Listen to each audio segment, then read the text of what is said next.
dar lectura a la cuenta. Gracias, señor presidente. Tenemos cuenta para el día de hoy. Se ha recibido oficio de su excelencia el presidente de la República, mediante el cual hace presente urgencia simple para el despacho del proyecto que establece un nuevo Código Penal, proyecto iniciado en moción para imponer a condenados por delitos de incendio la pena de inhabilitación que indica y disponer su inclusión en el registro seccional de inhabilitaciones.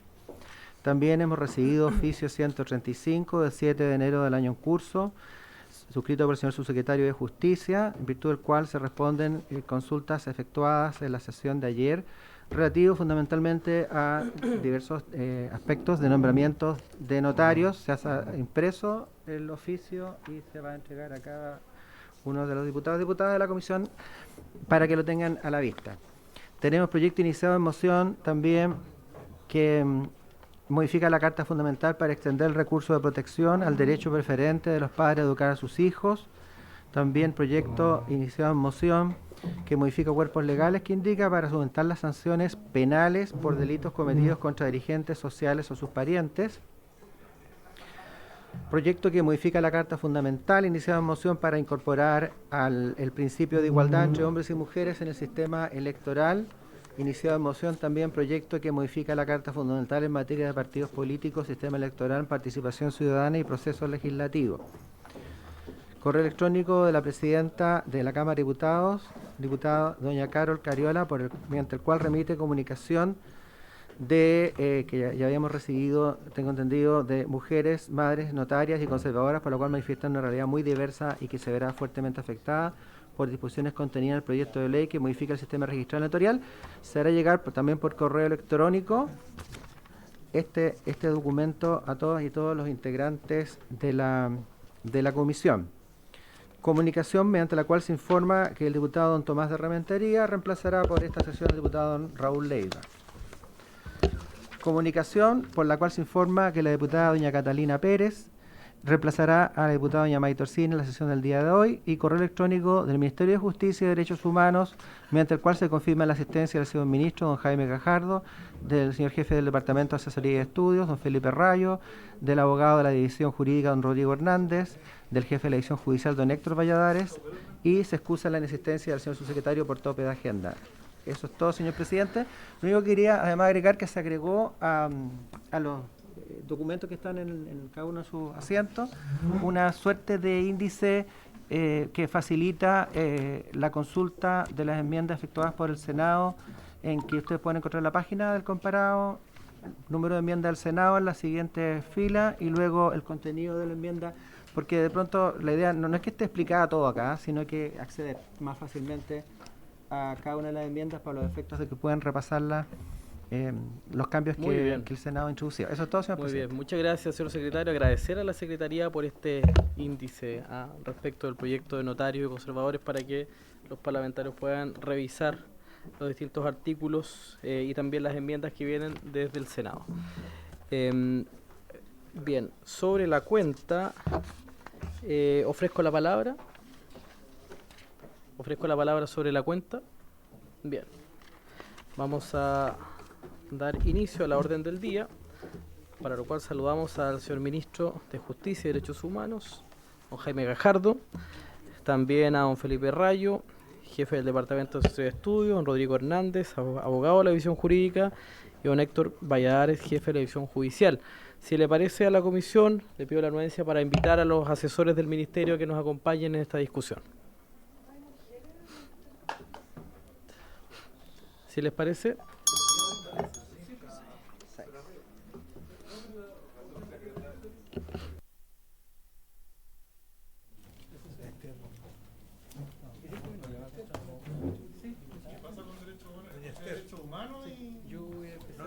Nos vamos a salir, los países serios están saliendo. Eso es discriminación contra los hombres. Bien, muchas gracias. Señor ministro, muy buenas tardes. Vamos a continuar entonces. Hoy día corresponde particularmente revisar algunos aspectos relacionados con, entiendo, no es la calidad de servicio, ¿no? Hay otras materias, fiscalización, ayer ya lo vimos. Hoy día incorporamos calidad de servicio y otras materias también, y dudas y consultas que tengan las señoras y señores parlamentarios. Yo quiero señalar también que me comuniqué con el profesor Marcos Marco Antonio Sepúlveda, y me señaló que lamentablemente no podía estar el día de hoy en la comisión, ni de manera personal ni vía Zoom, pero que el lunes confirma su asistencia. Por lo tanto, todo el tema registral lo vamos a dejar para el lunes para poder discutirlo. Bien, entonces, señor ministro, para que usted pueda continuar y por supuesto los parlamentarios poder hacer las consultas respectivas. Sí. ¿Cuánto tiempo vamos a tener? Muchas gracias, presidente, por su intermedio saludar a los diputados y diputadas que se encuentran presentes.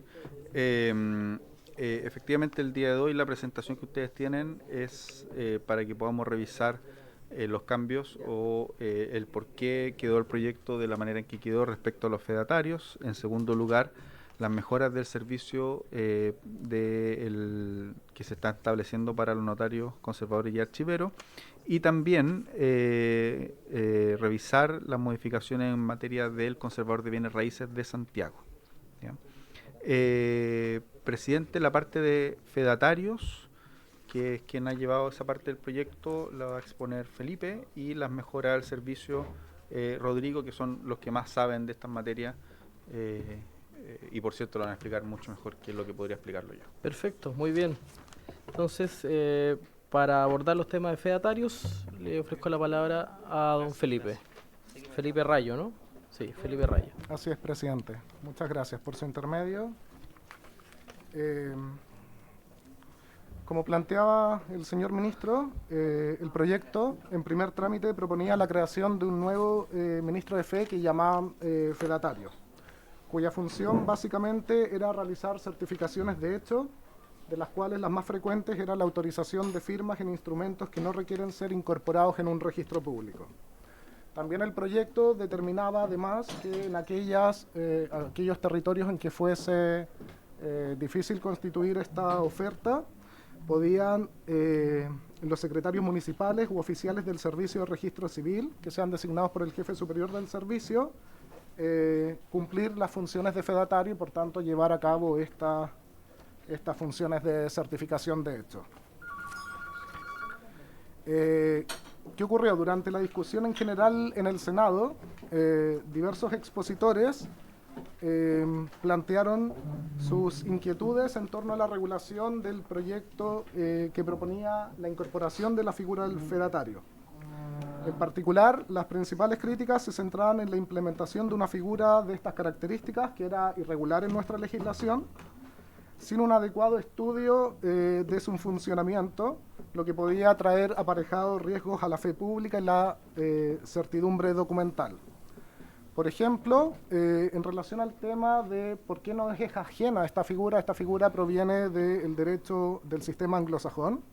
En Estados Unidos efectivamente hay personas que están investidas de la posibilidad de certificar actos que no están mayormente reguladas, pero esto lo decía el profesor Jaime Alcalde, es un sistema completamente distinto al nuestro, donde la industria del seguro cubre una función relevante para efectos de la fe pública. Nuestro sistema, de alguna forma, a través de la función de los notarios, de alguna forma ofrece esa certidumbre que aquí se trata de complementar. Por otro lado, también otros exponentes, la propia Corte Suprema, incluso la ministra señora Gloriana Chevesic, cuando fue a exponer al Senado, planteaban las dificultades en torno a una regulación que era incompleta, ¿ya?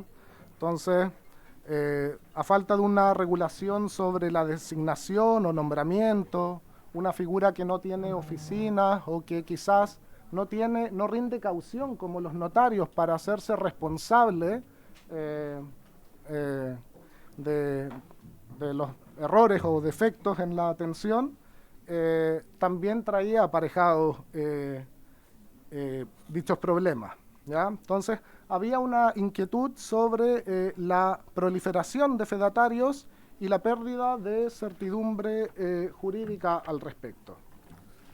En la siguiente diapo, por ejemplo, podemos ver lo que opinó el Pleno de la excelentísima Corte Suprema en su oficio 133 de 2018, tan pronto el proyecto de la Cámara pasó al Senado. En su considerando 41º, lo paso a leer, decía: es menester reflexionar acerca de la consistencia de las razones que se invocan en el mensaje para introducir la figura del fedatario. Estas son básicamente aumentar la oferta de servicios notariales y reducir los trámites que deben realizar ante notario. En realidad se puede colegir que los fedatarios prestarán servicios notariales, pero sin las rigideces que el sistema vigente presenta. Estas rigideces, me voy a saltar unas partes, en su gran mayoría, formas jurídicas de organizar la función notarial, permiten garantizar determinados atributos de la labor notarial, como la autonomía económica, estabilidad del servicio y finalmente la responsabilidad del ministro de fe. Una consideración que estuvo muy presente en el Senado era que si se regulaba tanto el sistema de nombramientos para tener un sistema más meritocrático, ¿ya? Y de alguna forma los notarios sean los mejores para desempeñar esa función, no tenía mucho sentido que por una cuerda paralela hubiesen fedatarios que se pudiesen constituir más libremente o sin regulación. De este modo, ejercido estos servicios notariales sin las reglas de organización, resulta razonable preguntarse en qué medida se podía afectar la calidad del servicio y redundar en una pérdida de confianza sobre el actuar de los fedatarios. El proyecto, la materia finalmente se zanjó por acuerdo unánime de los parlamentarios, el Ejecutivo ahí no había indicado, y todos recogiendo los planteamientos que fueron hechos valer por los expertos, por algunas instituciones, como la Corte Suprema en su informe, entendieron que lo más razonable, para no comprometer, digamos, la fe pública, que es algo que de alguna forma funciona regularmente bien, si se puede decir, era mejor no avanzar en esta figura y más bien fomentar, digamos, la calidad del servicio de los notarios, además de otras iniciativas que en ese momento estaban marchando en paralelo. En segundo lugar, de acuerdo a la presentación que tenemos, podemos hacer alusión a lo que dice relación con la mejora de los servicios de notarios, conservadores y archiveros. Aquí también hay una diferencia importante entre el texto aprobado en la Cámara y el texto aprobado en el Senado.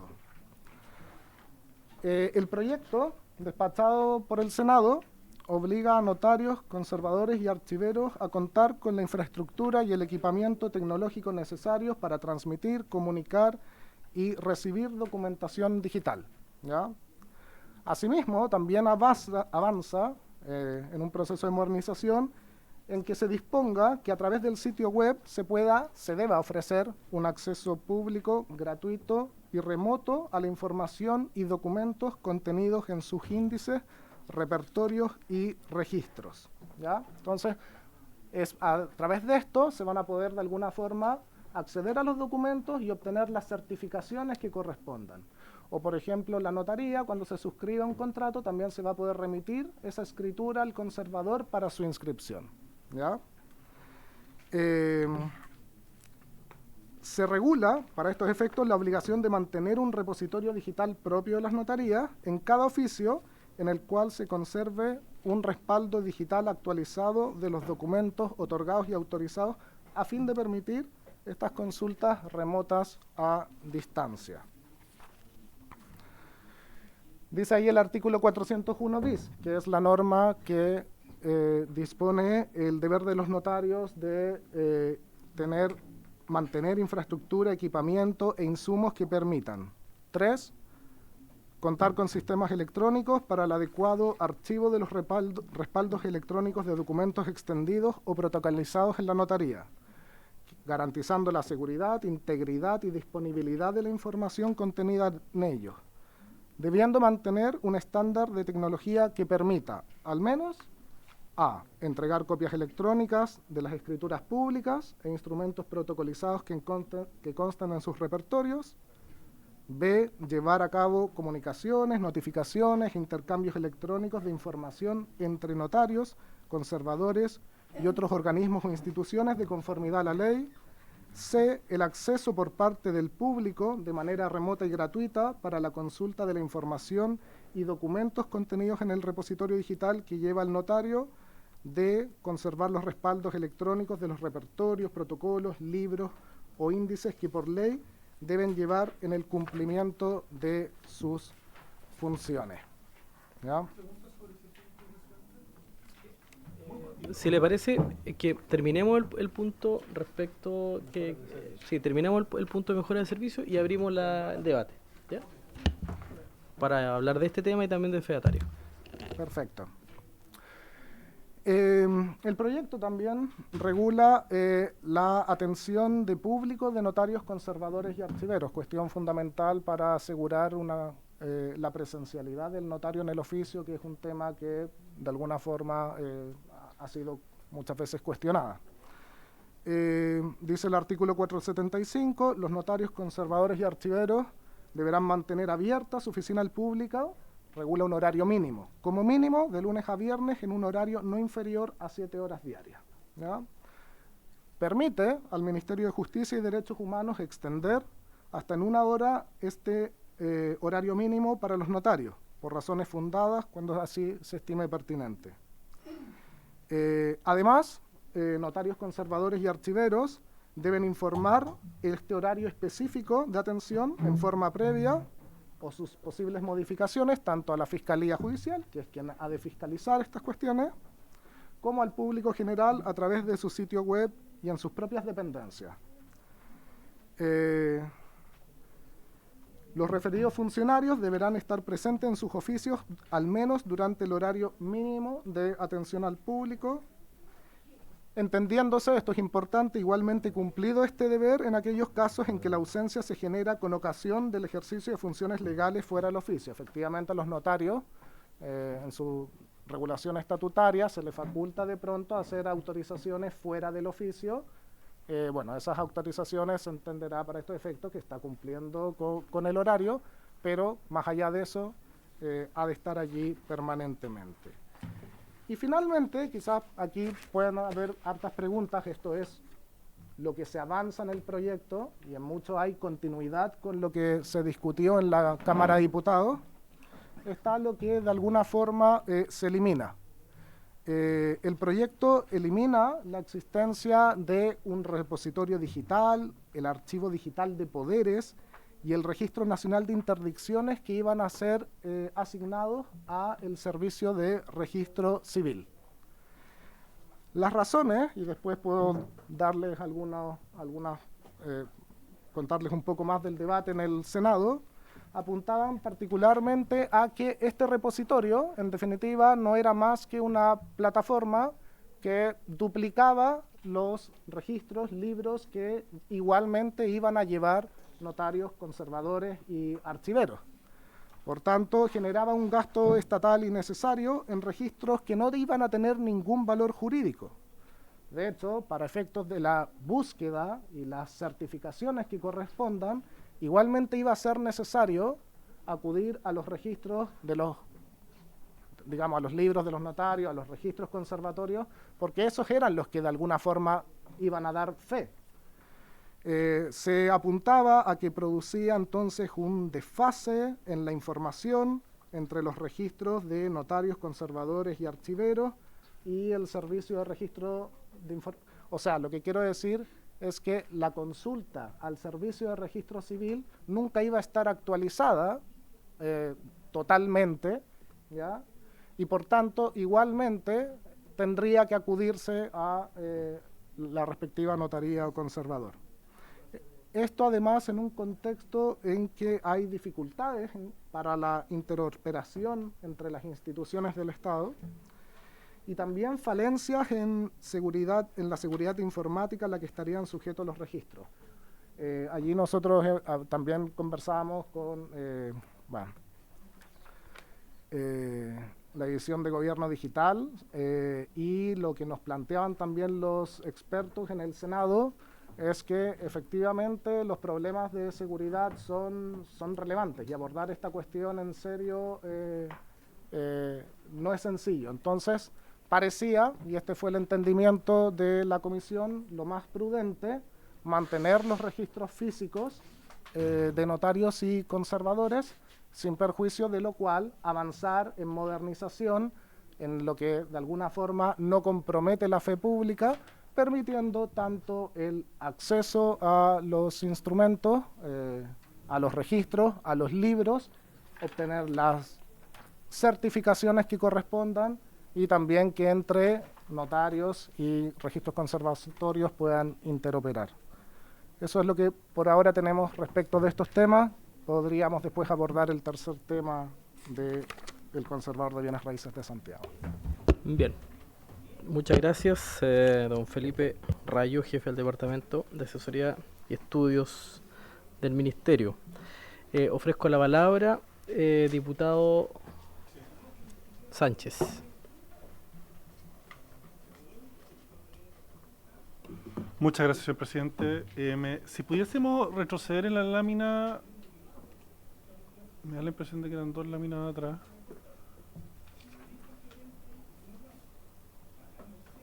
Ahí está, ya.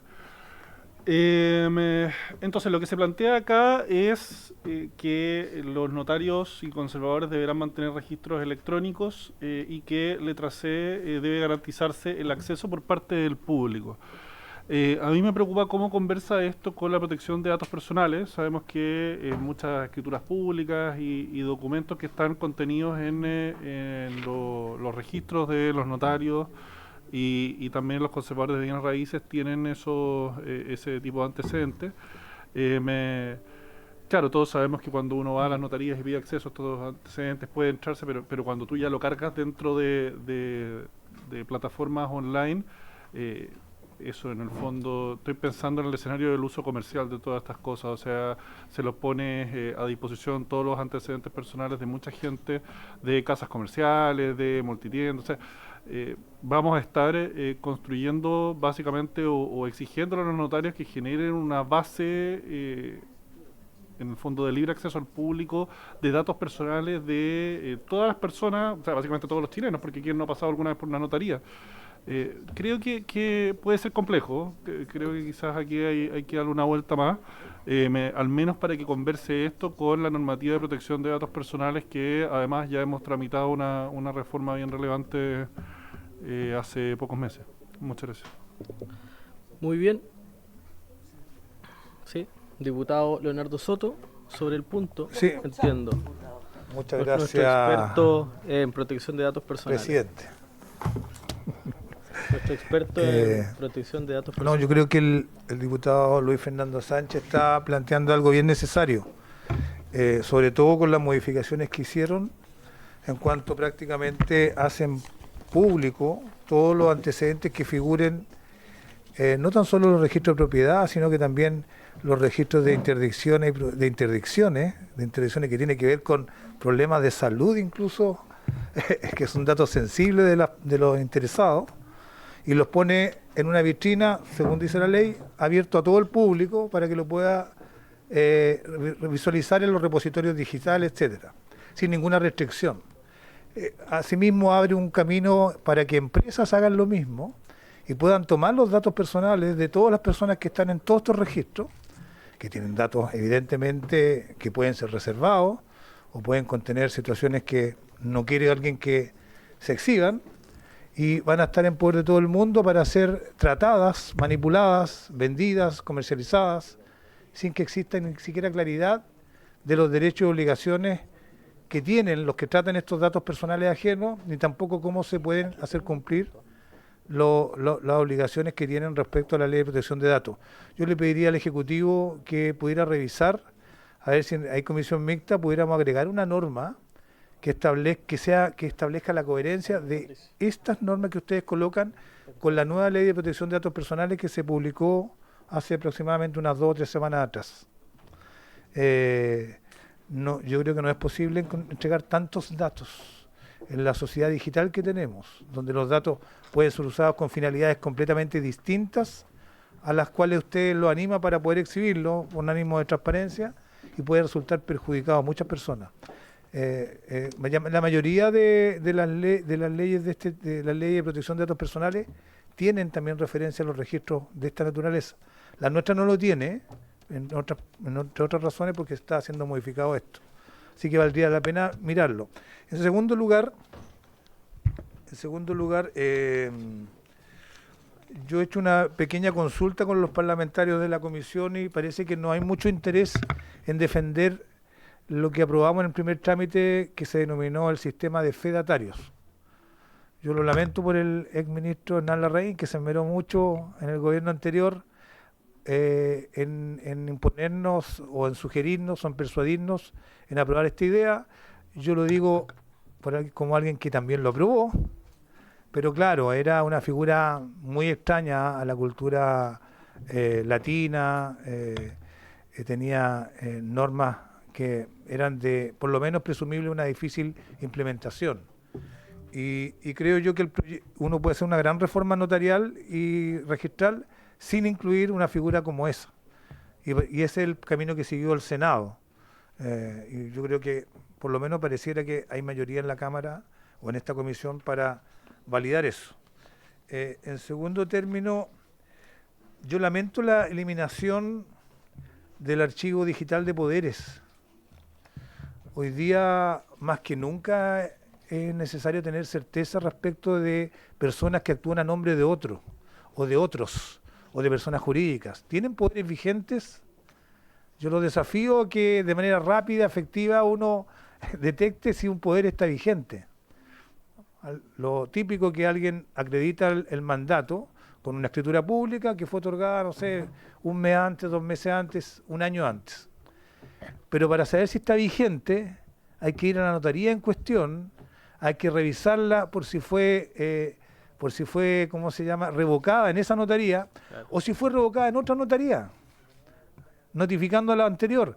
Entonces, genera un conjunto de incerteza que yo creo que un archivo digital de poderes sí resolvía, porque uno podía ver in actum, básicamente, si los poderes de todo el mundo estaban vigentes.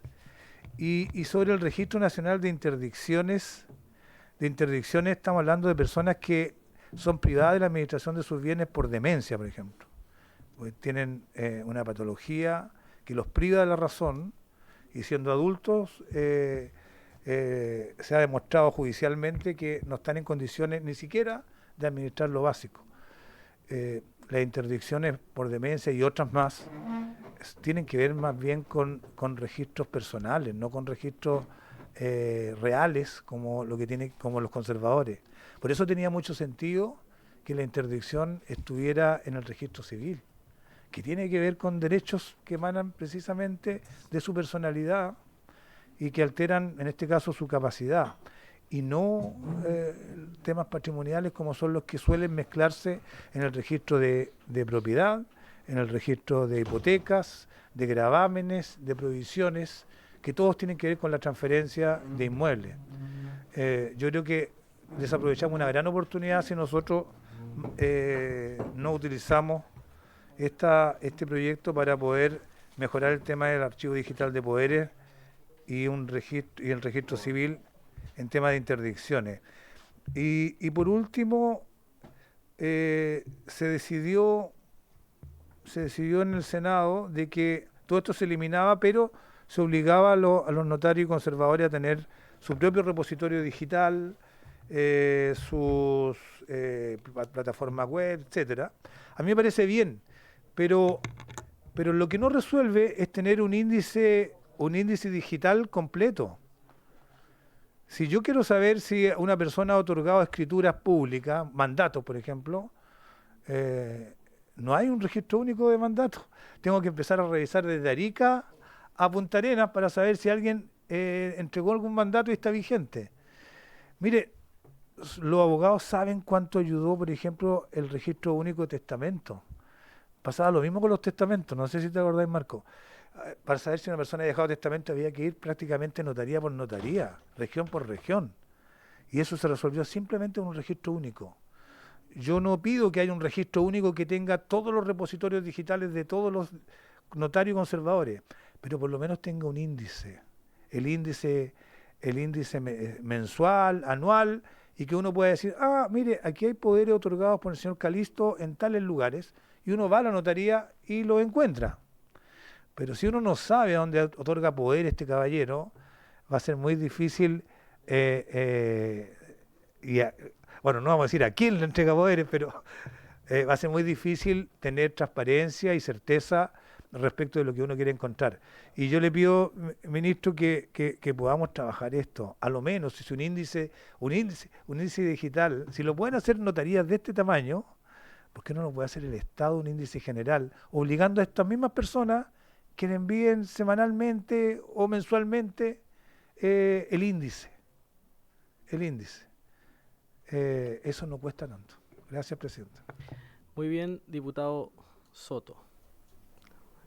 Leonardo. Diputada Pamela Giles. Yo tengo el mayor interés de que podamos pasar a ver la situación del conservador. Sin embargo, quisiera comentar que, claro, tenemos que circunscribirnos a que estamos en un tercer trámite complejo, en el que a mí me parece que no será un secreto para nadie, que hay todo tipo de fuerzas oscuras que han operado en la larga tramitación de este proyecto, pero yo quiero decir con toda claridad que no estuve incluida en la encuesta del diputado Soto por su intermedio, presidente, porque yo Leonardo. Yo lamento, y no solo lamento la desaparición prácticamente de la figura del fedatario, sino que quiero pedir, como lo que corresponde es hacer recomendaciones a partir de esta revisión. Yo quiero pedir expresamente que acordemos oponernos a esa modificación del Senado de la manera que sea posible por los instrumentos que definamos. O sea, a mí me parece que efectivamente me sumo al homenaje que hizo el diputado Soto, muy sentido, al ministro Larraín, Leonardo, don Leonardo. Ya, efectivamente, una persona de derecha, un ministro de derecha, yo creo que fue capaz de leer bastante mejor las necesidades populares de la realidad profunda de nuestro país en ese minuto, por la cual además, si mal no recuerdo, todos votamos a favor de la figura del fedatario y la instalación del sistema. Entonces a mí me gustaría proponer directamente que no solo no nos demos por vencidos, sino que acordemos pedir que esto se reincorpore mediante los mecanismos que sean posibles, o que se rechace el rechazo a los fedatarios. Muy bien, gracias diputada Pamela Giles. Yo quisiera intervenir también respecto al tema de los fedatarios. Hasta antes que hable la diputada Pamela Giles, yo entendía que había un cierto consenso en la línea que decía el diputado Leonardo Soto, que al parecer era de ratificar los lineamientos que vienen, las enmiendas que vienen del Senado en esta materia, digamos, respecto de lo que se aprobó acá en el primer trámite de la Comisión de Constitución.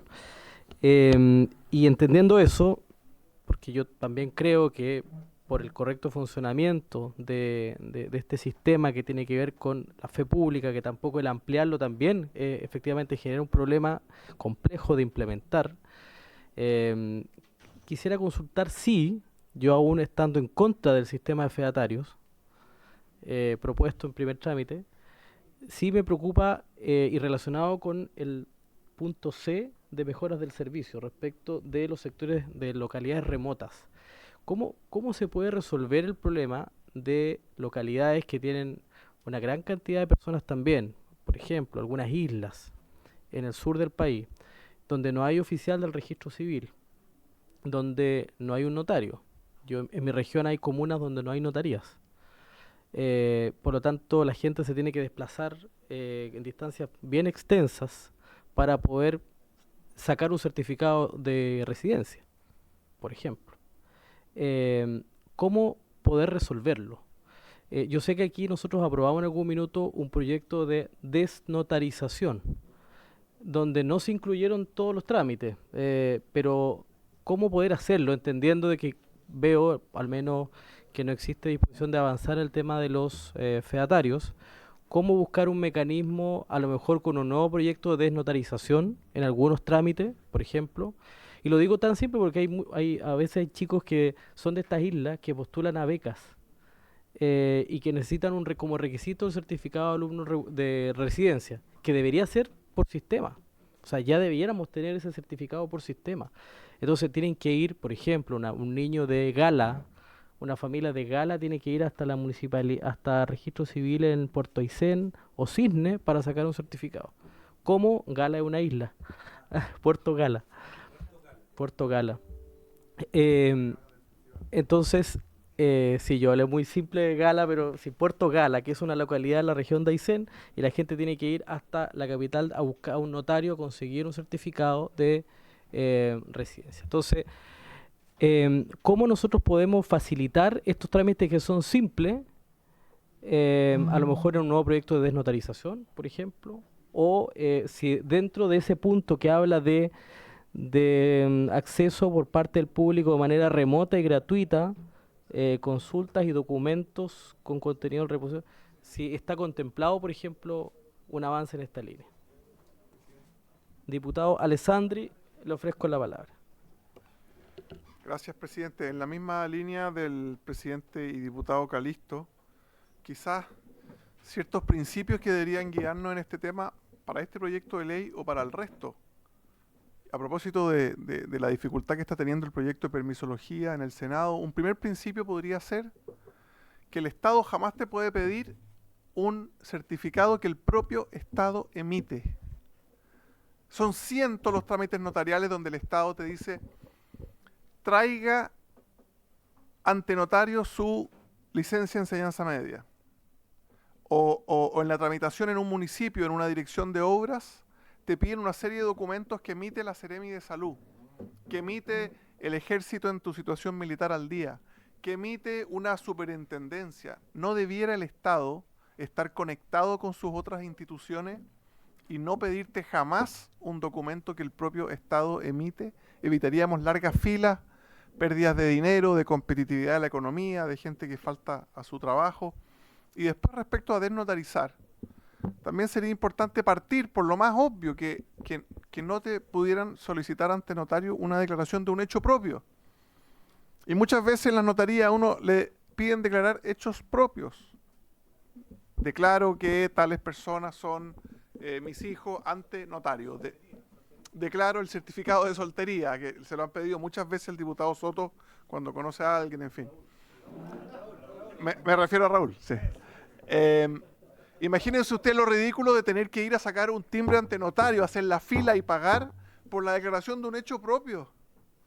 Entonces, si tuviéramos esos dos principios en mente, que el Estado no te pida nada que el propio Estado emite, Estado en el sentido amplio, desde un municipio hasta un ministerio, y que las declaraciones de hechos propios no debieran ser ante notario, ya partiríamos en la misma línea que el ministro Hernán Larraín quería, de flexibilizar, hacer más eficiente, sea con los fedatarios o no.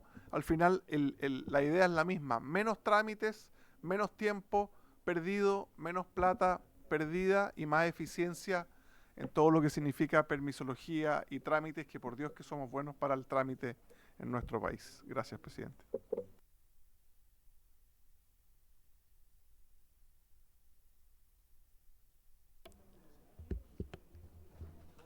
Sí.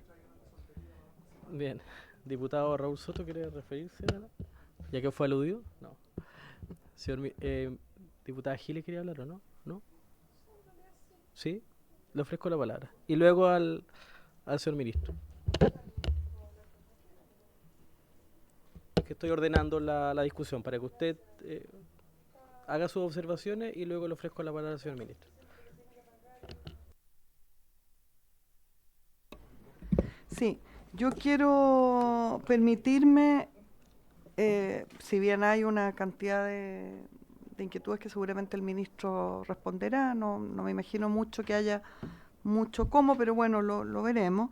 Yo quiero adelantarme, señor presidente, y decirle que a mí me tiene seriamente preocupada el asunto que nos convocará inmediatamente, que es el de los conservadores, y particularmente el del conservador de Santiago, y no está el colega Luis Fernando Sánchez, que ha sido mi collera en esto, veo que no está, qué pena, porque sería interesante.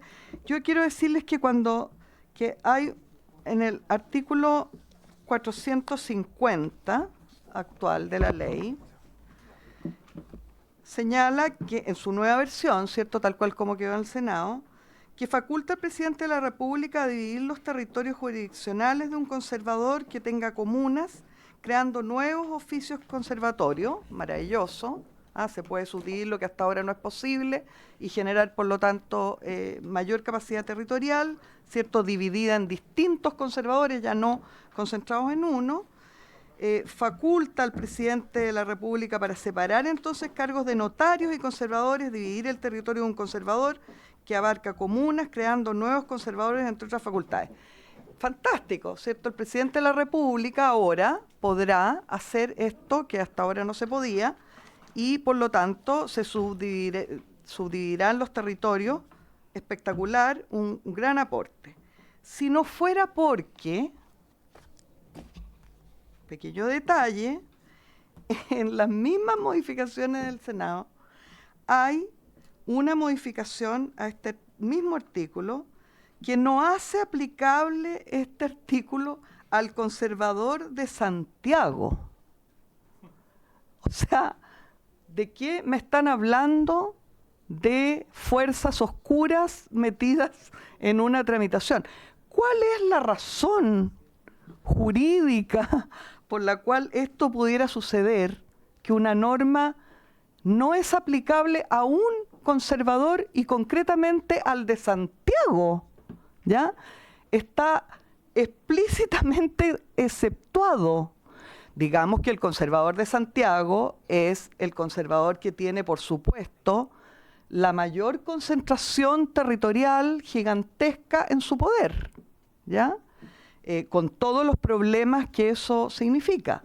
Entonces, tenemos una norma que francamente es increíble, ¿ya?, que genera una facultad completamente necesaria, según el razonamiento que ha tenido toda esta tramitación, pero que luego exceptúa al conservador de Santiago y explícitamente señala que no será aplicable a él. A mí me parece, señor presidente, que esto es escandaloso.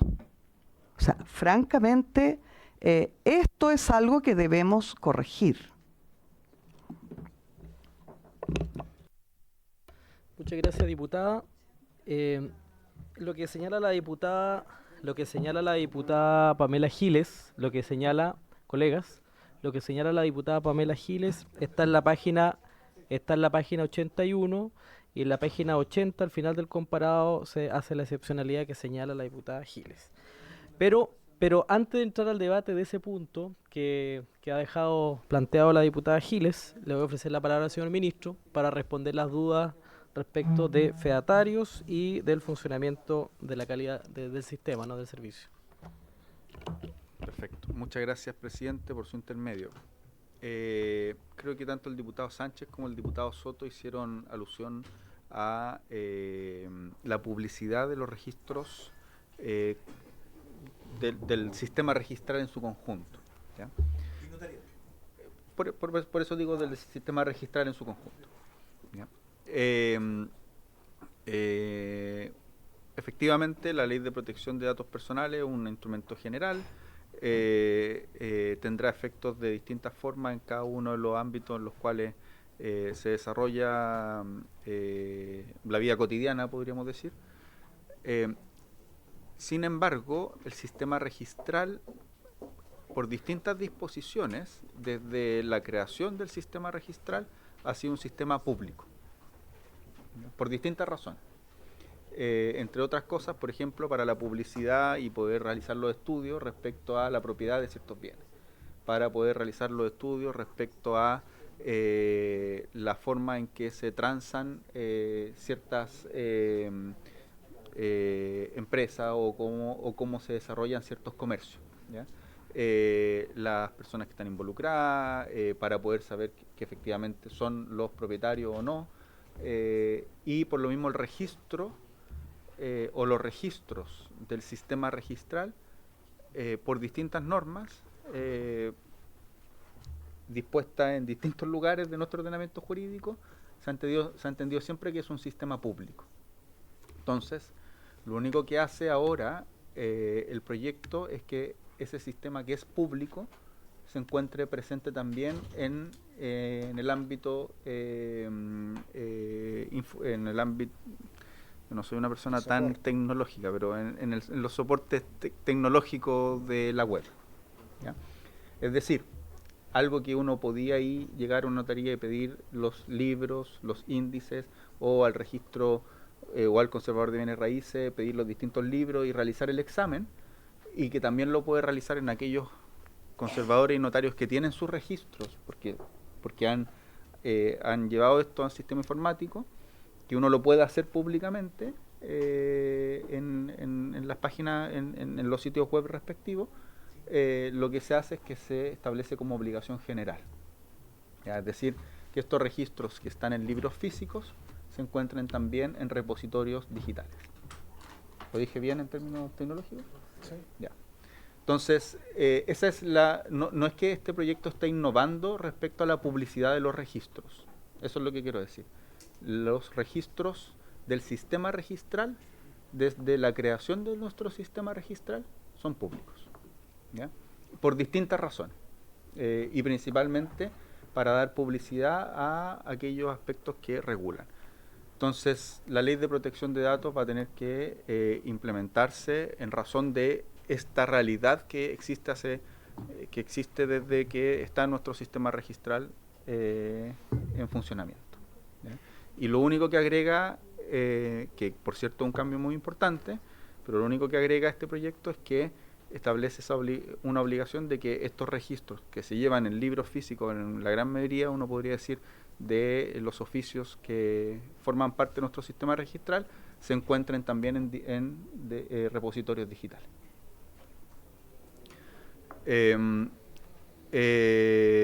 Bueno, creo que los argumentos del por qué salen los fedatarios los señaló Felipe, en cuanto a efectivamente desarrollar un proceso de desnotarización. Nosotros ya aprobamos, ustedes la tramitaron y pasó por esta comisión la ley que uno podría decir desnotarización 1. La ley de desnotarización 1 tiene una regla que va en la línea de lo que señalaba el diputado Alessandri, de que ningún organismo, y que es a nuestro juicio la principal regla que se incorporó al proceso de desnotarización, porque los otros son trámites puntuales a los cuales ya no se le exige que vengan o con firma autentificada ante notario o que vengan con la reconocimiento de firma notarial. La regla principal es que el Estado no puede solicitar documentos con firma ante notario o autentificación notarial que no sean de aquellos que la ley expresamente exige que tienen que tener firma notarial o autenticidad ante notario. Por ejemplo, era y debería ser muy usual, porque ya no debería ocurrir, pero no descarto que siga ocurriendo, que en algunas reparticiones públicas a uno le solicitaban la copia de la cédula de identidad con firma notarial. Ese trámite con la ley de desnotarización no deberían solicitarlo, porque ese documento no requiere de una autenticidad con firma notarial. Entonces era un cambio muy importante que establece la nueva ley. Yo estoy plenamente de acuerdo con el diputado Alessandri. Una ley de desnotarización 2 debiera incorporar, por ejemplo, que el Estado no debiera solicitar documentos que el mismo Estado emite. En parte el proyecto de modernización digital va en ese camino, principalmente para que el Estado pueda interoperar. Creo que estamos, una vez que el Estado pueda interoperar, uno podría establecer una regla de ese tipo, en el fondo, que los distintos repositorios estatales pudieran tener una comunicación que nos permita que a uno no le exijan un trámite en una repartición pública que emite otra repartición pública. Creo que ese es el ideal de los mundos y debiéramos caminar hacia allá. No es el objetivo, por cierto, de este proyecto, pero es un muy buen elemento para una ley de desnotarización 2. En ese sentido, nosotros, y lo dijimos acá en su momento, nosotros seguimos haciendo las consultas al intersector para otros trámites que pudiéramos desnotarizar. Cuando hicimos el proceso de la ley de desnotarización 1, fueron todos los trámites que nosotros logramos pesquisar con el intersector que podíamos desnotarizar. Sin embargo, habían un conjunto de otros trámites que seguimos estudiando con el objeto de presentar un proyecto que nos permita desnotarizar más trámites, ¿ya? Y ampliar, y eso podría uno entroncarlo con estas reglas que propone el diputado Alessandri, que son bastante razonables y que serían el ideal de la actuación pública, ¿ya? ¿No se rechazó en el proyecto de notarización? Hay una norma amplia que se rechazó en la Cámara. Le ofrezco la palabra al diputado Leonardo Soto. Yo no, discúlpeme. No pero... Señor ministro, termine y luego le ofrezco la palabra al diputado Leonardo Soto. Sí. Y bueno, y solo para finalizar, creo que la diputada Giles dio antecedió la conversación precisamente que nosotros habíamos puesto en tercer lugar en la presentación del día de hoy. Efectivamente, el proyecto tiene una regla que es una excepción a la regla general. La regla general es que se puedan dividir los distintos conservadores y se puedan crear notarías sin o destrabando un conjunto de trabas que tenía para la creación y la división de conservadores. Esa es la regla que está en el 449 y los artículos siguientes. Sin embargo, efectivamente se exceptúa de esa regla el conservador de bienes de raíces de Santiago, ¿ya? El Ejecutivo manifestó en su momento en la tramitación en el Senado que para nosotros no debiera haber excepción. Los oficios de conservadores se debieran todos dividir de la misma forma y nos parece que no debiera haber ninguna excepción respecto a esto. Sin embargo, la regla que se aprobó en el Senado fue que en el caso del conservador de bienes raíces de Santiago se realizara esta excepción. Los argumentos que se utilizaron principalmente para ello fue que la complejidad del conservador de bienes raíces de Santiago era mayor que la del resto y que por lo tanto era a juicio de los senadores que llevaron adelante esto, que era necesario que esto se hiciera por ley y no utilizando la potestad reglamentaria que se le delega al presidente de la República en este tema. ¿Sí? Sin embargo, nosotros como ministerio planteamos que no nos parecía que existieran excepciones en esta materia y que en cualquier caso se podían realizar por parte del presidente de la República, en el radicado esto en el Ministerio de Justicia, las divisiones con todos los procedimientos que establece la ley en general para la división de estos oficios. Eso es más, creo que con eso uno puede ya entrar derechamente a la conversación respecto a este tema. Sí, antes el diputado Soto tenía que decir algo. ¿Es sobre lo primero o sobre Santiago? Que quiero para que terminemos sobre lo primero. Lo que pasa es que no me contestó directamente, señor ministro, sobre la posibilidad de establecer por lo menos un archivo digital, un índice digital, ni siquiera un repositorio, que se logra simplemente obligando a los notarios a entregar el índice que sí van a estar obligados a hacer y colocar los enlaces en un índice general.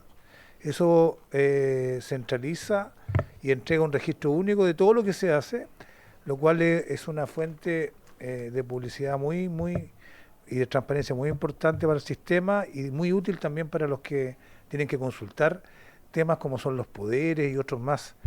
Y lo del Registro Nacional, bueno, y sobre protección de datos yo no estoy de acuerdo con usted, ministro, porque todo lo que usted dice tiene razón en la medida en cuanto a la publicidad de los registros de conservador y notario, antes de que se transformara en un derecho constitucional a la protección de los datos personales. Cuando se creó el derecho constitucional de que toda persona tiene derecho a ser protegido sus datos personales, en la forma y condiciones que establezca la ley, estamos de acuerdo, y se creó una ley que reguló un conjunto de aspectos y condiciones que no son compatibles con lo que usted está señalando.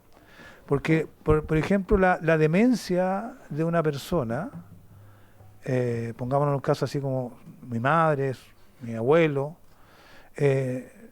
¿necesita estar en conocimiento de todos los chilenos o disponible? ¿No nos parece que es un dato personalísimo, sensible, y que puede ser necesario quizás para poder fundamentar una prohibición de enajenar?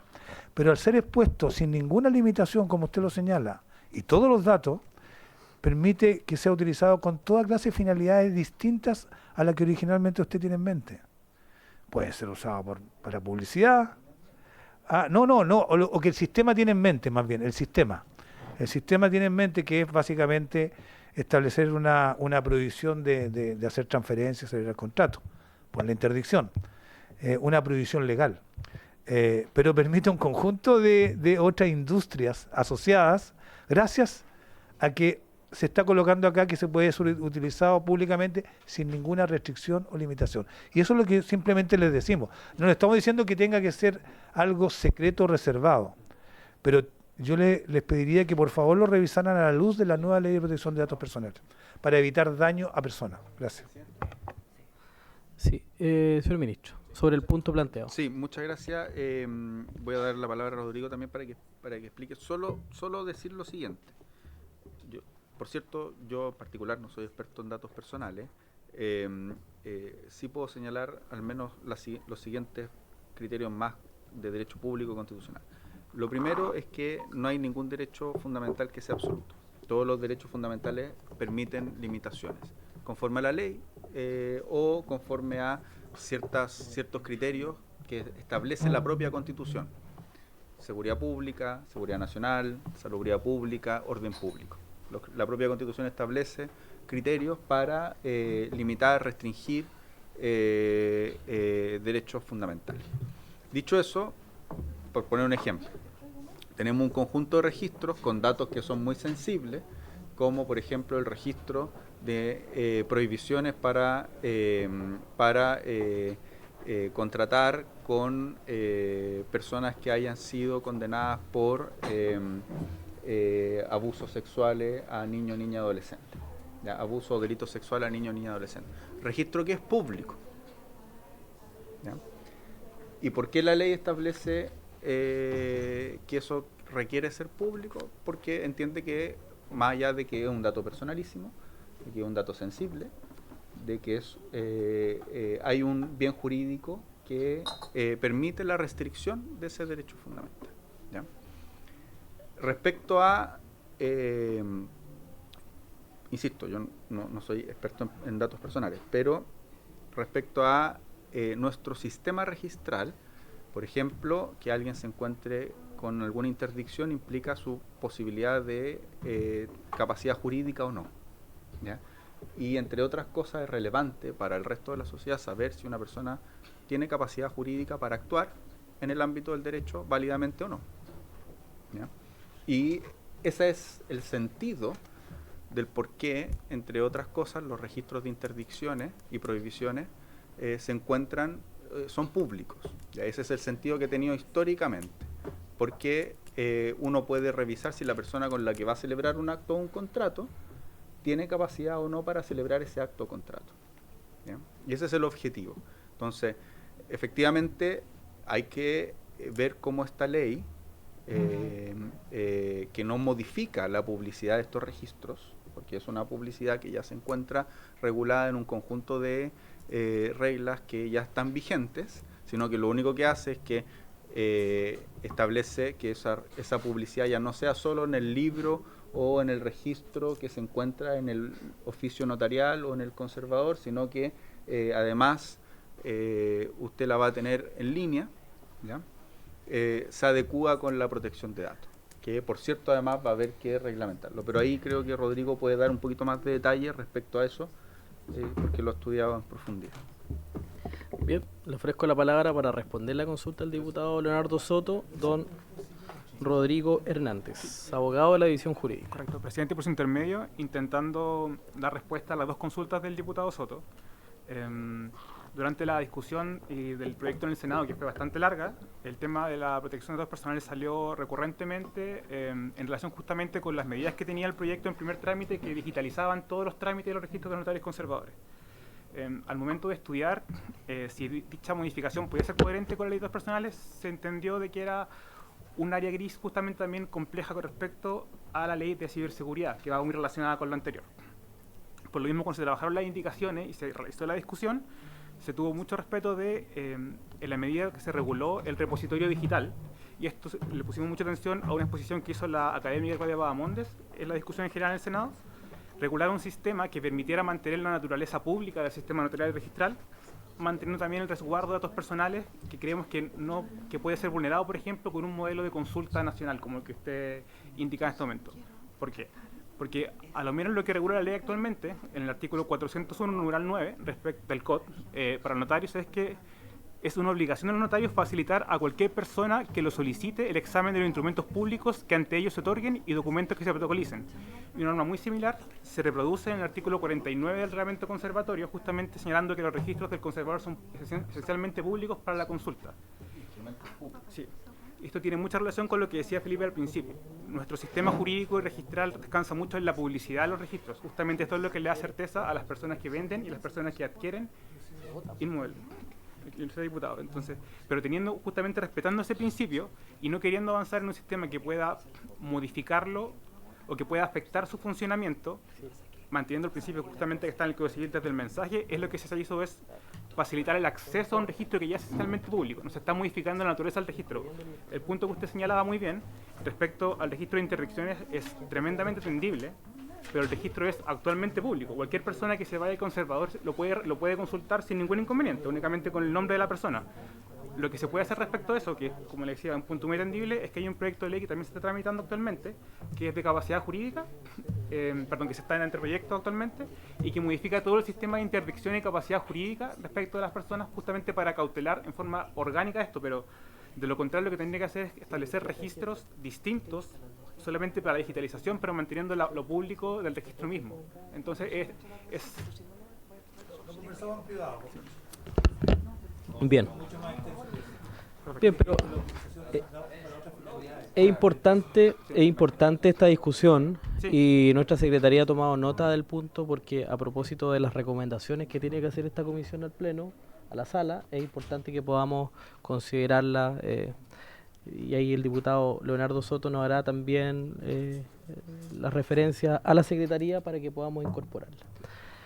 Lo último, sí. Lo último, solamente para dar respuesta a la coherencia del proyecto con la nueva ley de datos personales que entra en vigencia el 2026. Nosotros tuvimos con mucha atención el principio de finalidad de la ley, de la ley aprobada pero aún no vigente, que está en su artículo 3º, que señala que los datos personales deben ser recolectados con fines específicos, explícitos y lícitos. El tratamiento de los datos personales debe limitarse al cumplimiento de estos fines. Hacer los registros notariales registrales, registros públicos, justamente para cautelar la propiedad inmobiliaria, el uso de estos registros para los registros inmobiliarios y notariales no se ve afectado por la ley. Eso, diputado. Bien. Muchas gracias. Tengo 2 solicitudes. 3. Pero estamos hablando del punto 1 y 2, ¿no es cierto? Diputada Giles, ¿o usted quiere volver al punto del conservador de Santiago? Sí, lo que pasa es que estamos respondiendo dudas del punto 1 y 2 respecto a fedatarios y respecto de mejoras del servicio. Vamos a entrar a ese punto, pero quiero terminar con este primer punto. No sé si hay otra consulta más. ¿Sí? El diputado Longton. Gracias, presidente, ministros, asesores. En el caso del 401 bis, respecto a la infraestructura, equipamiento e insumos, Hay una norma que les va a permitir a las notarías, sobre todo más chicas, sectores rurales, etcétera, poder adecuarse a esto, porque me imagino que no todas las notarías y conservadores, particularmente notarías, tienen sistemas como los que se solicitan en la ley respecto a, no sé, las copias electrónicas de escrituras públicas,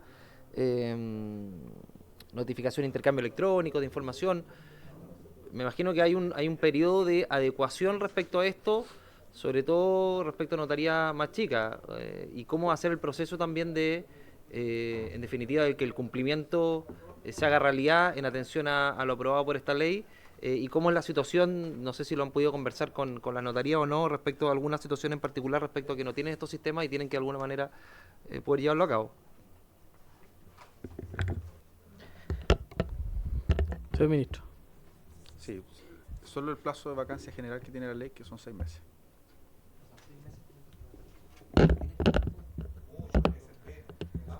Durante 6 meses tiene que... Muy bien. Tiene que...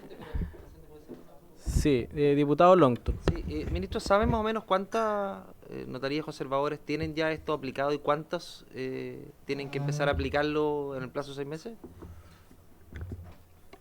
Sí, bueno, hay un estudio respecto a más o menos las dimensiones que tienen las notarías, que uno podría decir que son los oficios más en los que tenemos más diversidad. Los conservadores en general están con sistemas digitales, en general, no todos, además muchos menos conservadores, y ese estudio fue el que hizo la Fiscalía Nacional Económica, ¿ya? Y lo que da cuenta ese estudio es que en general las notarías tendrían la estructura para poder aplicarlo, en general, ¿ya? Y por ende, de hecho en el primer trámite se establecían muchas más obligaciones de aspectos digitales que debieran incorporar, y entiendo que no tenía vacancia, ¿no? O tenía una vacancia más... Había que reconstruir hacia atrás, claro. Además, entonces había... Claro, esto solo hacia adelante. Y se consideró que en general debieran poder cumplir en el plazo de 6 meses. Sí. ¿Y con el COVID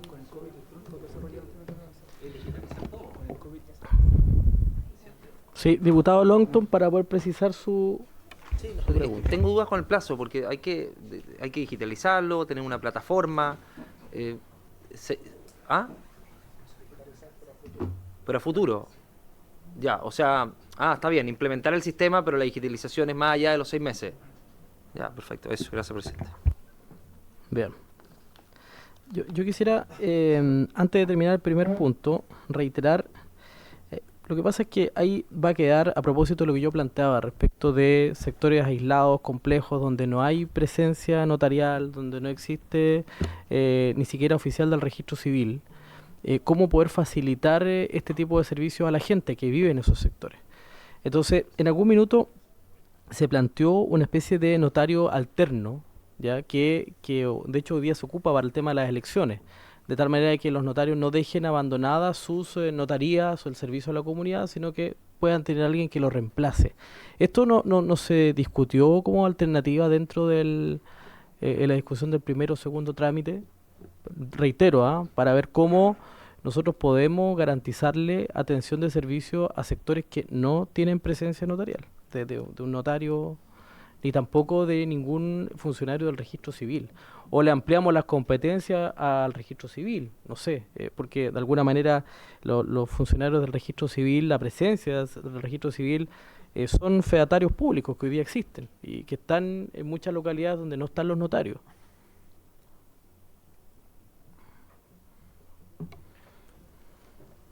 Sí, efectivamente, poder constituir sobre todo oficios notariales en aquellos lugares más recónditos o que se encuentran en ciertas localidades que no han tenido oficios notariales, es uno de los aspectos que aborda el artículo 450 del proyecto, ¿verdad? ¿En qué sentido? Que se facilita la forma en que se pueden constituir oficios notariales y se flexibilizan las normas para lo mismo. Ya, uno de los problemas, por ejemplo, que teníamos es que con las normas actuales se requiere un informe favorable de la Corte, ¿no? Y muchas veces, en algunos casos, estaban las solicitudes de ciertas localidades o de ciertas comunas de tener oficios notariales y esos pero no había un informe favorable y por ende no se podían constituir, a pesar de que estaba la voluntad de crear estos oficios notariales. Entonces, hoy por hoy se podrán crear esos oficios notariales, por cierto, con un informe del fiscal judicial, porque acuérdense que se reemplaza en general la comunicación con el Poder Judicial, ya no con las Cortes, sino que con los fiscales judiciales de las Cortes. Se va a requerir oficio, pero este requisito de que sea favorable no es tal, sino que solo se requiere el informe, y eso nos permitiría crear más oficios notariales, sobre todo en aquellos lugares más alejados donde eventualmente es más complejo. Sí, no, yo creo que es un tema complejo porque yo sé que la realidad del país es muy distinta y yo estoy hablando de una situación muy particular seguramente, porque yo tengo comunas como Villa O'Higgins, Tortel, que no tienen notarios, comunas que eligen alcalde, consejo municipal, que están a 6 u 8 horas de la capital provincial. En la capital provincial hay notario, pero en esas comunas 6 u 8 horas de distancia no hay notario ni ningún tipo de servicio. Lo mismo pasa en el litoral. Claro, nosotros tenemos notario en Cisne, por ejemplo, en Puerto Aysén, pero no tenemos ni Las Huichas, Melinca. Entonces, bueno, lo dejo planteado porque, reitero, sé que es una realidad muy distinta a lo que ocurre en el resto de Chile, donde aquí a veces uno recorre 1 hora y encuentra 2 o 3 notarios. Fíjate, allá hay gente que recorre 8 horas en barco o por tierra y es poco viable. Y la verdad es que por más que tenga la atribución el presidente de la República, no va a nombrar un notario en Islas Huichas. por dar un ejemplo. O Villa O'Higgins. Puede ser. No tenemos inhabilidad.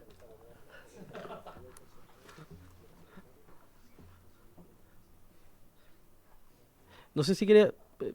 cerramos el punto 1 y 2. Después lo podemos abordar. Vamos al punto planteado por la diputada Pamela Giles respecto del Conservador de Santiago. ¿Alguien más quería hablar de ese tema? El diputado Sánchez, le ofrezco la palabra. Conservador de Santiago.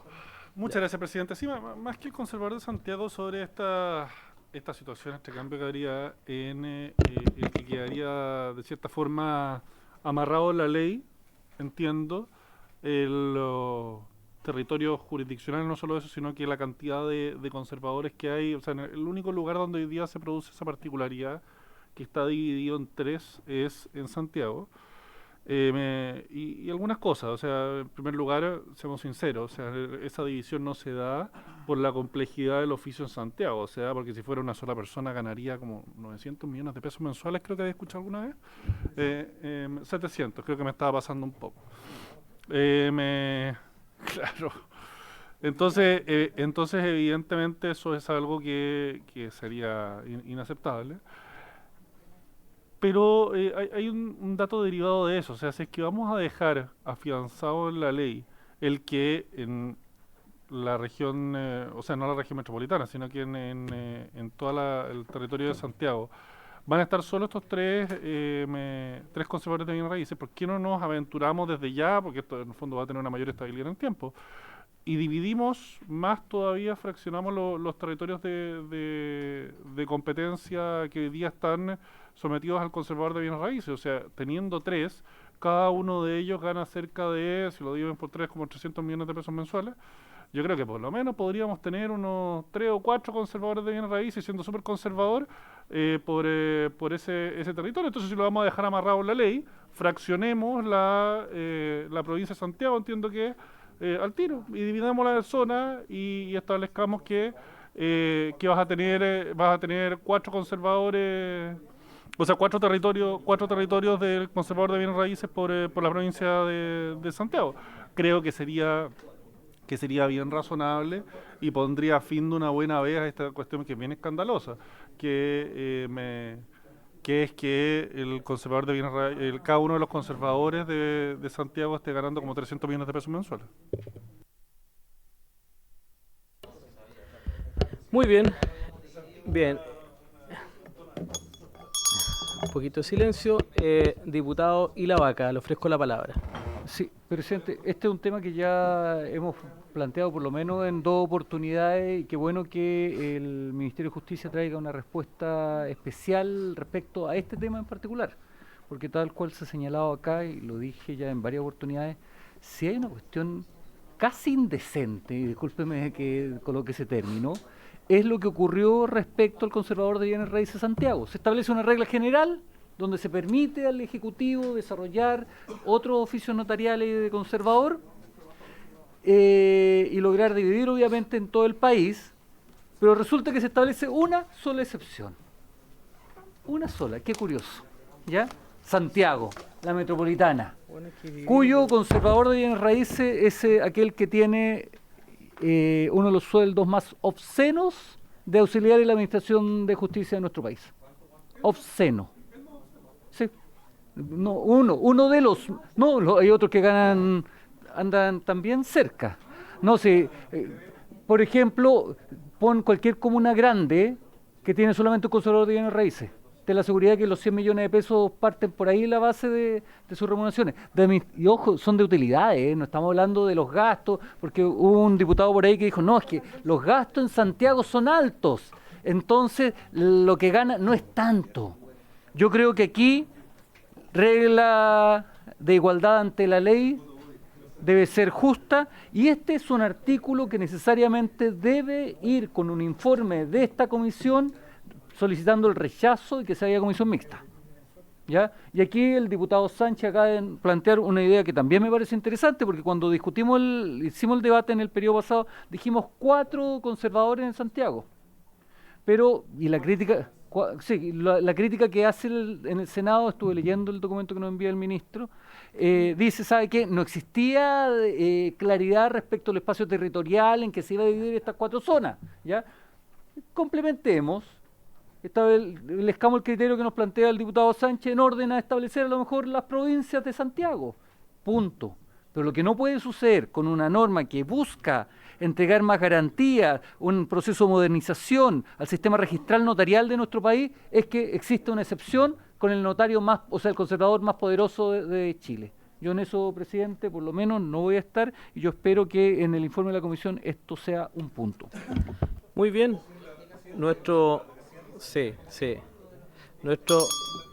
Evitemos el diálogo, sí. Te voy a dar la palabra inmediatamente.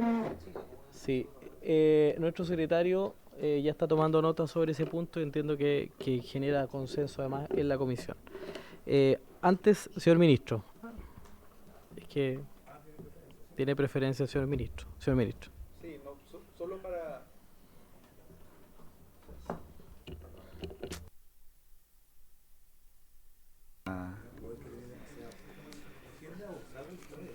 En términos muy generales, porque algo ya señalé, si se requiere podemos dar un poco más de detalle, aunque no es mucho más el detalle tampoco que se requiere en esta materia, es que hay una regla general, que es la que establece la posibilidad de que el presidente de la República pueda crear oficios notariales o dividir oficios conservatorios que ya se encuentren en funcionamiento.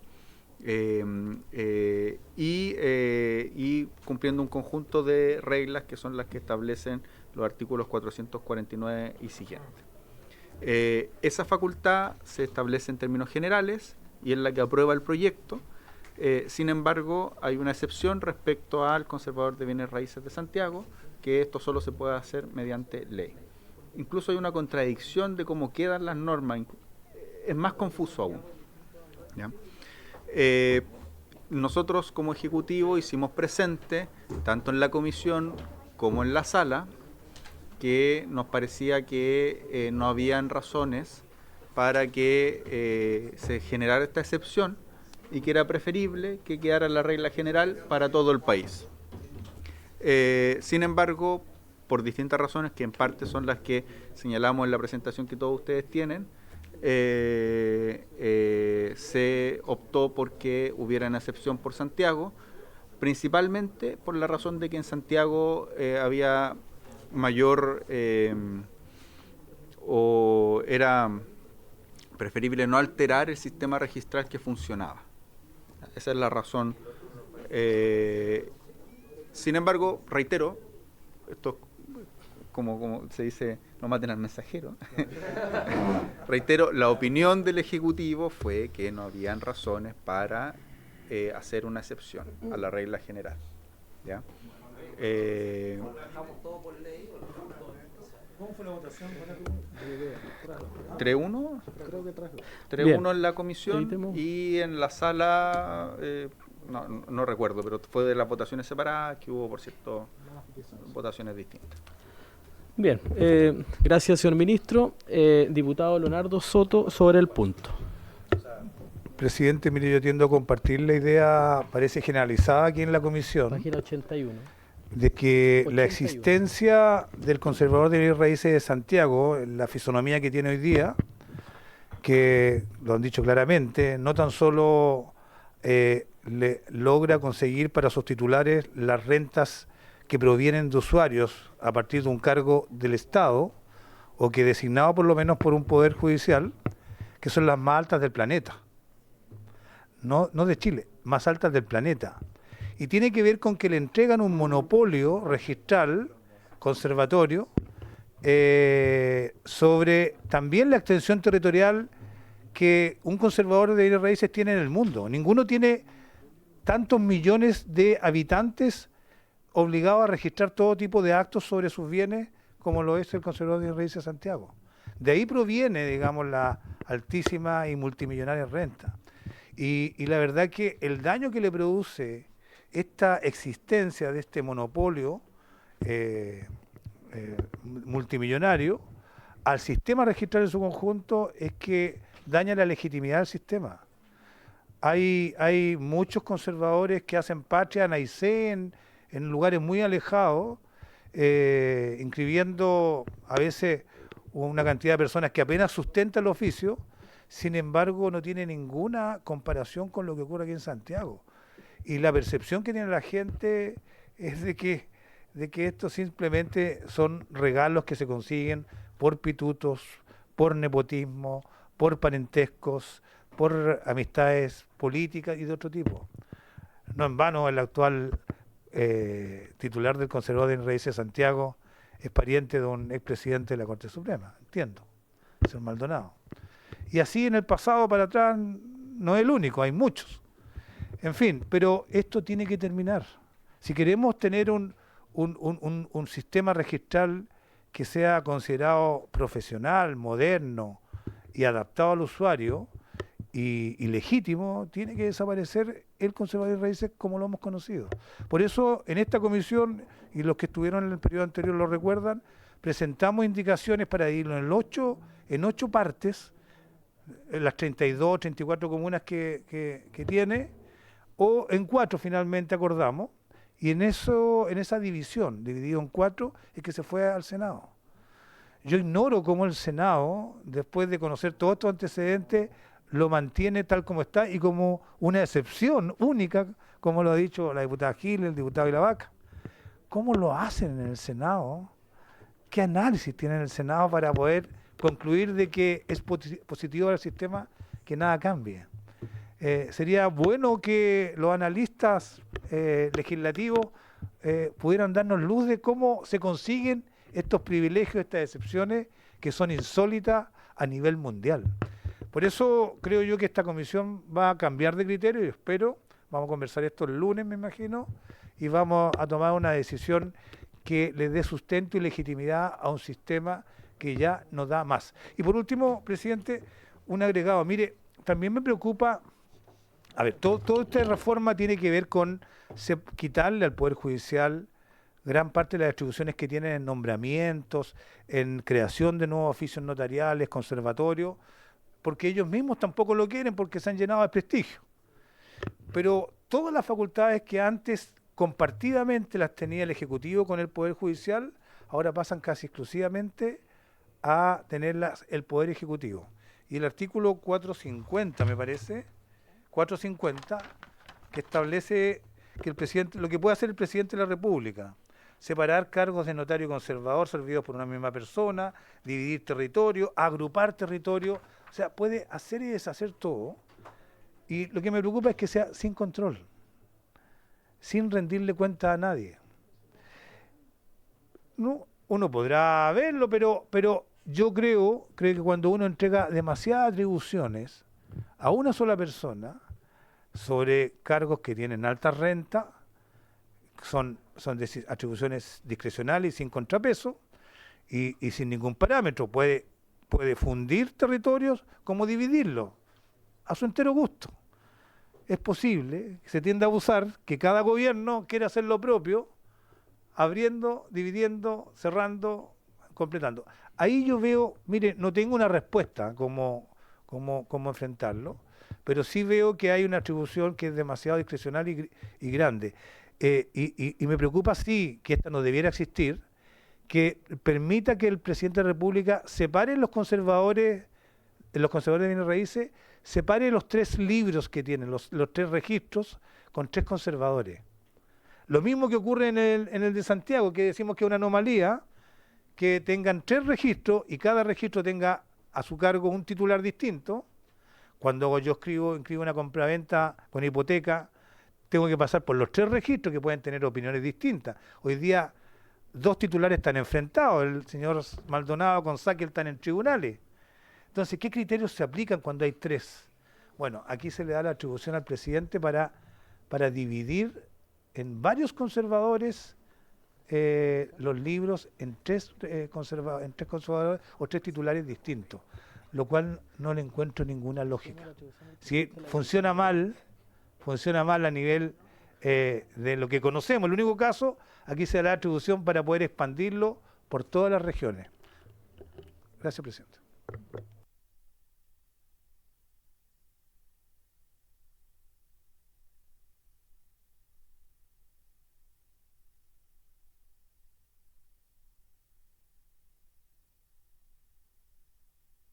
Gracias, diputada Javiera Morales. Diputada Javiera Morales, ¿quiere decir algo? No, que reconozca la autoría. Sí. Se llegó a poner rojo, mira. Diputado Sánchez. Le y luego, perdón, tenía la palabra primero la diputada Pamela Giles, si me permite. Mis disculpas, diputada. Diputada Pamela Giles. Diputada Pamela Giles, le pido una disculpa y le ofrezco la palabra. Quiero partir contradiciendo por su intermedio al diputado Soto. Yo encuentro que el artículo 450 está genial. Justamente le da una atribución al presidente de la República que es muy importante que se la dé para hacer lo que hasta ahora no se puede hacer, que es que subdividir. El artículo 450 no le da la atribución al presidente de la República para reagrupar. Muy sabiamente, le da solamente la atribución para subdividir territorialmente las potestades notariales, etcétera, ¿ya? El problema no es el 450, muy por el contrario, el 450 aplauso cerrado, oh, genios. El problema es más raro aún, porque ya tenemos claro cuál es el problema de la exceptuación rarísima que hacen, pero además lo hacen en una forma que es particularmente curiosa, me atrevería a decir tramposa, porque lo hacen antes del artículo 450 en una cuestión increíble desde el punto de vista legislativo, una rareza, ¿ya? En el artículo anterior, en el 449, ponen un inciso 10º colgando de la nada, ¿ya? En que se produce esta excepción en que no será aplicable al conservador de bienes raíces de Santiago. En realidad es para reírse o para llorar. Esto es una vergüenza, o sea, yo creo que si alguno de nosotros está disponible a aprobar esto, me parece que ha quedado claro que no, y me parece, por lo tanto, presidente, que lo que nosotros deberíamos hacer es proponer que se rechace este inciso 10º nuevo en el 449 y dejar el 450 tal cual como está, ¿ya? Con lo cual se resuelve, a mi juicio, al menos inicialmente, el problema que se podrá dejar para una ley posterior respecto de lo que pasa con los conservadores, porque en realidad queda bastante bien. O sea, simplemente lo que se intenta evitar con el 450 es lo que se borra con el codo, ¿ya? Es decir, justamente subdividir el territorio gigantesco, inadecuado, impropio, proclive a la corrupción del conservador de Santiago, pues es justamente eso lo que se intenta, ¿ya? Esa es la opinión y la sugerencia que hago para que en conjunto, digamos, aprobemos que en nuestro informe se señale, tal cual como lo pedía el diputado Ilavaca, que esto no puede formar parte de esta legislación. Bien. Bien, nosotros vamos a hacer esa observación en el informe para que se rechace la excepcionalidad señalada y aprobada en el Senado al artículo 450. Pero usted dice que lo tomemos como acuerdo, si quiere, yo creo que dejémoslo para el lunes, sí. Señor ministro, sí. Señor ministro, sí, sobre el punto. Sí, solo señalar un poco en razón de lo que decía el diputado Soto. Actualmente la legislación vigente que tenemos establece que para crear oficios notariales o para dividir oficios conservatorios se requiere el informe favorable de la Corte de Apelaciones respectiva y no se dan mayores antecedentes. Ustedes leen el 450 vigente, no tiene criterios por los cuales el presidente de la República puede proponer la creación de oficios notariales y tampoco tiene criterios por los cuales la Corte podría eventualmente rechazar. ¿Ya? Y asimismo para la división de los oficios conservatorios. Esto ha tenido inconvenientes, entre otros inconvenientes que muchas veces comunidades, alcaldes, parlamentarios o la comunidad en su conjunto solicitan la creación de un oficio notarial en alguna comuna o alguna localidad donde evidentemente se necesita, pero hay un rechazo por parte de la Corte. Sin mayores, y por ende, como se requiere ese informe para crear o dividir, no se puede realizar. ¿Ya?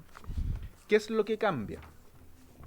Primero, en el 450 se establecen criterios objetivos para la creación de oficios notariales que están establecidos en la reglamentación. Entonces, el 450 del conservador de las raíces, el 400 notario. Claro. Lo mismo. Es lo mismo, por pero ejemplo. En el 400 lo de los notarios, 450 respecto a los conservadores. Para la división. Para estos efectos, deberá considerarse necesariamente que la actividad económica así lo requiera, que sea necesario para brindar un servicio de calidad, un adecuado acceso a las gestiones y servicios registrales a los habitantes de un determinado territorio, comuna, agrupación de comunas, teniendo en consideración el número de habitantes, criterio objetivo, la población atendida, las tecnologías disponibles, la presencia de ciudades de asiento corte, capitales de provincia, la proporcionalidad territorial y económica entre los distintos oficios y las condiciones técnicas que permitan proyectar la sostenibilidad y operación regular del servicio. Criterios objetivos para la creación o la división. Y además se requiere de un informe de la Fiscalía Judicial. Lo que cambia es que ya no es necesario que sea un informe favorable, porque se supone que es un informe en base a estos criterios. Y eso permite que cuando el Ejecutivo tenga que ejercer esta atribución, la tiene que hacer en razón de estos criterios y por ende, y con un informe a la vista del fiscal. Entonces lo que estamos haciendo es manteniendo la atribución de la creación, pero objetivizando la forma en que se deberían crear o dividir. Y eso me parece que, más que ampliar la discrecionalidad, la encausa adecuadamente. Bien, muchas gracias, señor ministro. Diputado Sánchez.